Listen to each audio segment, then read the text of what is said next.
Hello friends, welcome back to my channel. বন্ধুরা, আশা করি সকালে ভালো আছে, আমিও ভালো আছি। চলে আসলাম নতুন কোনো ভিডিওর সাথে। তো আজকে দেখো, অসাধারণ একটা মুখরোচক রেসিপি রয়েছে। রেসিপিটা করব আমি পুরভরা বেগুন। তো এই রেসিপিটা আমি একটা দিদিভাইয়ের ভিডিওতে দেখেছি। হঠাৎ ঘুম থেকে উঠে ফোনটা ছাড়লাম, দেখি সামনেই চলে আসলো ওই দিদিভাইয়ের এই পুরভরা বেগুনের রেসিপিটা। তো ঘরে বেগুনও ছিল, ডিমও ছিল, জাস্ট শুরু করে দিলাম। মেয়ে ছেলে শেখার কি আর শেষ আছে? বিশেষ করে রান্না বান্না দেখলেই মনে হয় যেন এটা করে দেখি, ওটা করে দেখি। যাই হোক, শুরু করে দিলাম। তো বেগুনের সব ভেতরের অংশটা আমি বের করে নিয়ে দেখো সব কিছু আমি একসাথে মাখিয়ে নিলাম।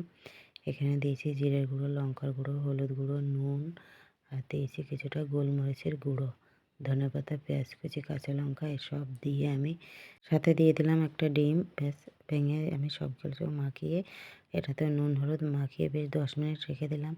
রাত্রিরে রান্না তো একটু ধীরে স্থির হলে অসুবিধা নেই।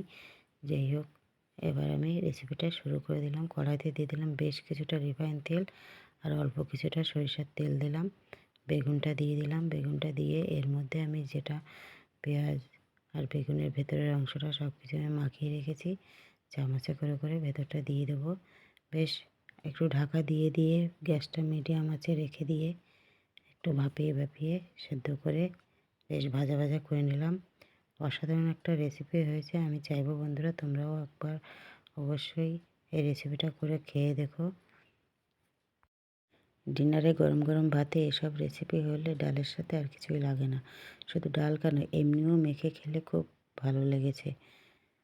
তো আমি যে দিদিটার ভিডিওটা দেখেছি, আমার চ্যানেলের নামটা ঠিক মনে নেই, তবে দিদিকে থ্যাংক ইউ না দিয়ে পারা গেল না।